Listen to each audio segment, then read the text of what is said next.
What if I did one of these shows in like a juicy couture tracksuit? Hi, I'm Kimmie, and today we're making homemade marshmallows.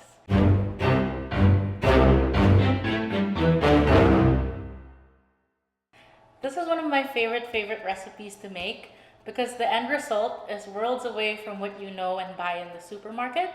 These marshmallows are super fluffy, very soft, and they're just the best. So today we're gonna show you how to make vanilla marshmallows, so just a basic marshmallow base, but I'll also teach you how to flavor the marshmallows. This recipe is super adaptable to any flavors. So first, I'm gonna talk about equipment. So there's some things that you need to make this recipe.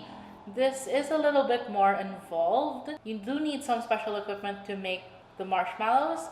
You could do it without the equipment, and there are some workarounds, and I'll talk to you about that as well. So the first thing is the stand mixer. I really suggest making this recipe with a stand mixer because we will have a process where you whip the mixture for about 10 to 12 minutes. Especially in the Philippines where it's a little hotter, you might get up to 12 to 15 minutes. So a stand mixer will really help with that. If you have a hand mixer, you could definitely do that as well, but just know that you'll be standing for like a really long time. I don't suggest making this recipe by hand. It's almost impossible to whip the marshmallows by hand. So just warning you now. Another piece of equipment that's really important to this recipe is the thermometer. You could do it without the thermometer, and there is some guesswork when we boil the sugar syrup, but the thermometer really takes all the guesswork out. It's really important that you get the right temperature to get the perfect end result. This recipe also works best in a 9 by 9 inch cake pan or 9 by 9 inch container. You could use just a cake pan, glass, anything, but 9 by 9 I feel like gives it the perfect shape to cut into squares, which you'll see a little bit later. So let's start making marshmallows. Whee! So first we're gonna start off kind of simultaneously. We have a total of 1 cup of water in this recipe, which is divided here by half. So there's 2 measurements, a half cup of water each. Half cup of water goes inside the saucepan for your sugar syrup, and another half cup goes into the stand mixer. So I'm just gonna lift this up, and the first thing you wanna do is bloom your gelatin. This is 3 tablespoons of gelatin that's powdered. You can find this in any major supermarket in little packets. You're just gonna put the gelatin over the water and let it bloom. This allows the gelatin to like be usable in the recipe, and it activates the gelatin. So you're just gonna sprinkle it on top, and you're just gonna let that sit while you create the sugar syrup so that it has some time to soak. So in the saucepan, we have a half a cup of water. This is one of the ways you can flavor this recipe. So you have a total of 1 cup of water, but you can really use any liquid, but preferably something that's not so high in sugar because we will add different kinds of sugar to the syrup. You can do 1 cup of really strong coffee. You could also flavor it with tea or really anything that you want. We've made tablea marshmallows on pepper before for Christmas. Just find somewhere where the link appears. We've also made mango marshmallows using mango juice. So really any 1 cup of thin liquid. And then next you're gonna add 2 cups of sugar, white sugar, and then a half a cup of light corn syrup. This will just help the sugar syrup not crystallize and not form chunks, so you get a really smooth mixture. You can also find this in any major supermarket or baking store. If you don't have light corn syrup, you could also do a honey flavored marshmallow and do a half cup of honey. You could also do like clear corn syrup or pancake syrup, so it really depends. But if you want to flavor your marshmallow or you want a more neutral product, the light corn syrup will really help here. So you just add that into the sugar and the water. And then I'm just gonna mix this before turning the heat on. After you turn the heat on, you don't really wanna mix it together because it will crystallize. I'm gonna put this on a high heat, and you're gonna just wait for that to boil and come up to temperature. So the temperature we're looking for here is 250 degrees Fahrenheit or 115 degrees Celsius. That's kind of like the softball stage.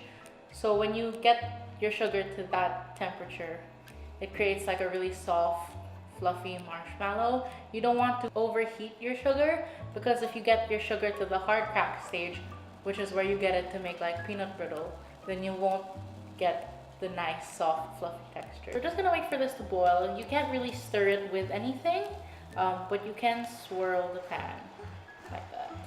So it's starting to bubble, which means it's getting hot. So I'm gonna just swirl it to make sure that no one part gets hotter than the other. If you didn't have a thermometer, you'd put this on high heat, and then you'd wait for it to boil, and then you'd boil it for about 2 minutes, and then that will kind of get you approximately to the temperature that we're looking for.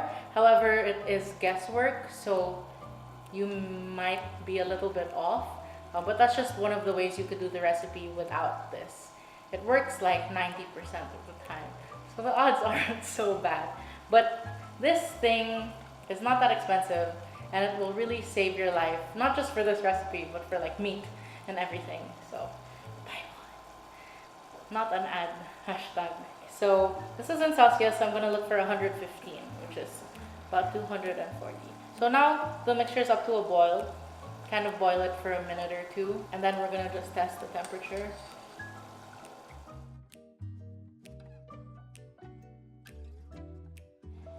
So while that's coming up to temperature, it's now at 100 degrees, and we're going at about 115. So it's gonna get there soon. When you're about a couple minutes out to the temperature you want to just break up the gelatin in the bowl, which you see has already bloomed and kind of hardened. And you want to just keep this on low speed while you pour the syrup. Definitely not high speed. You definitely don't want this flailing about because it's super duper hot. So just one on the stand mixer. So we're at about 115 degrees. So I'm gonna just take the thermometer out. We're gonna just turn the heat off, and we're gonna slowly drizzle the sugar syrup into the gelatin. So you want to be super, super careful and do it very, very slowly, like actually that slowly. And let's just make sure that the sugar syrup doesn't splatter. You kind of slowly reintroduce it to the gelatin so that it's not shocked, because this mixture is super, super hot. And it gets all the gelatin melted before you really start incorporating air into the marshmallow mixture. And when you have your sugar syrup in there, you can just slowly increase the speed, not too fast, too quickly, because it is still really hot. And then we're just gonna wait about 10 to 12 minutes for this to whip up, and you'll really see how much air gets into it. It almost triples or quadruples in size. And what you're really looking for is that it gets really opaque and white. It's light and fluffy, and the bottom of your bowl isn't hot. Just put it on full speed when it starts getting some body, and you know that the full speed won't make it splatter.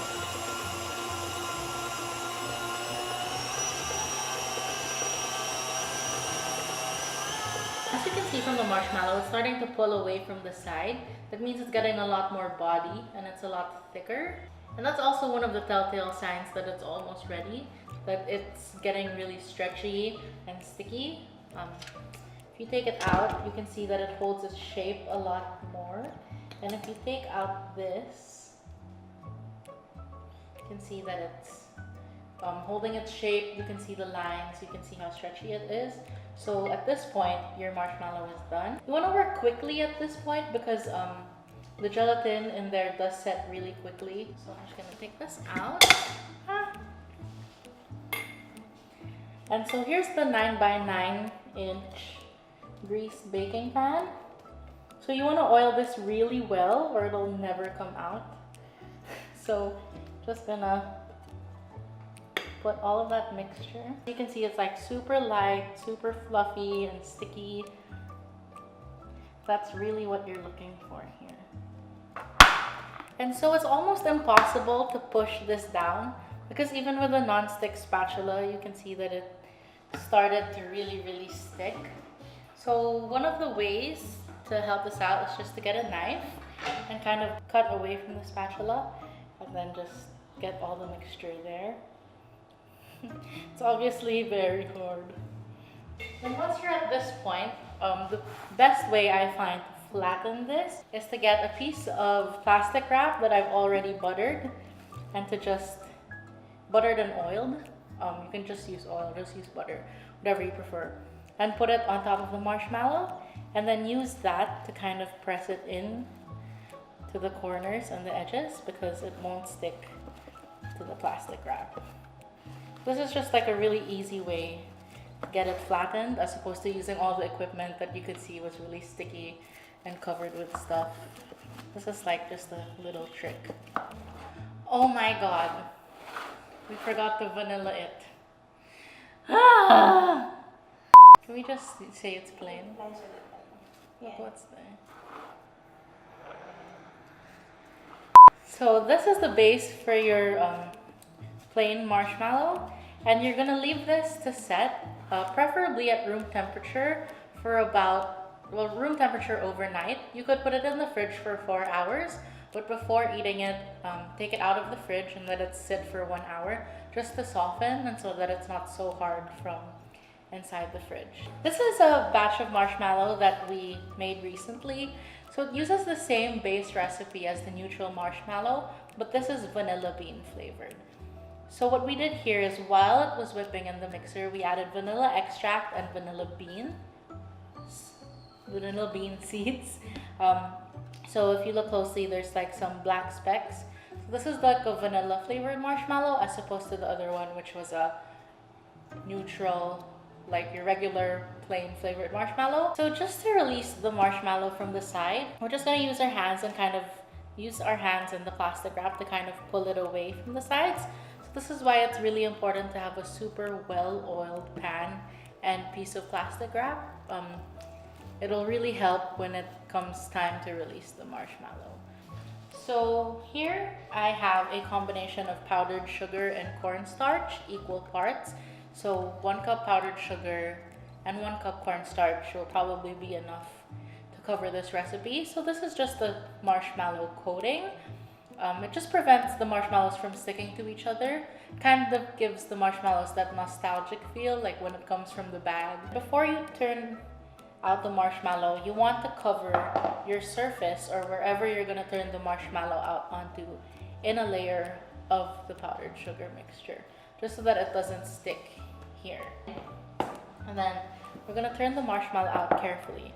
So you've already released the sides, it just needs help from the bottom.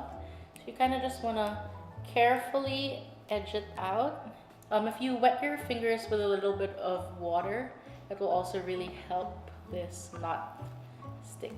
So here's the marshmallow, and that just makes 1 serving. Just kidding. So you just put this on top of the marshmallow coating, and then we're just gonna cover the top of this before we start cutting. So you also want like a well-oiled knife, and what you could also do is after you brush that, you could also cover the knife in some of the sugar. It's up to you what size you cut the marshmallows into. You can make, wait, let me add, like 16 pieces and cut them in squares that way. You can make smaller marshmallows. You could plop this in to like a giant bowl or something. It really is up to you. I'm just gonna cut this into large marshmallows. And then I just want to show you like the first cut. So this is the inside of the marshmallow. You can see it's really fluffy, really light. You can see the vanilla beans in there. Kind of press it, it's kind of fun. That's really what you're looking for. And every time you make a cut in the marshmallow, I suggest just dipping that open side like onto the board or onto your surface, just so that it doesn't stick to other parts and make it harder to cut. So I'll just cut the rest of this and then we'll serve it up.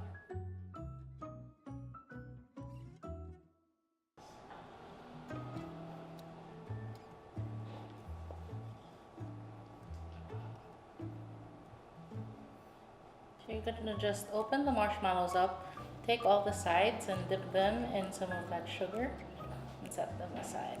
Okay, And then after you dip them, you're just gonna like shake the excess off. You could put it through a strainer again. You don't really need to. Just serve them up. Whee!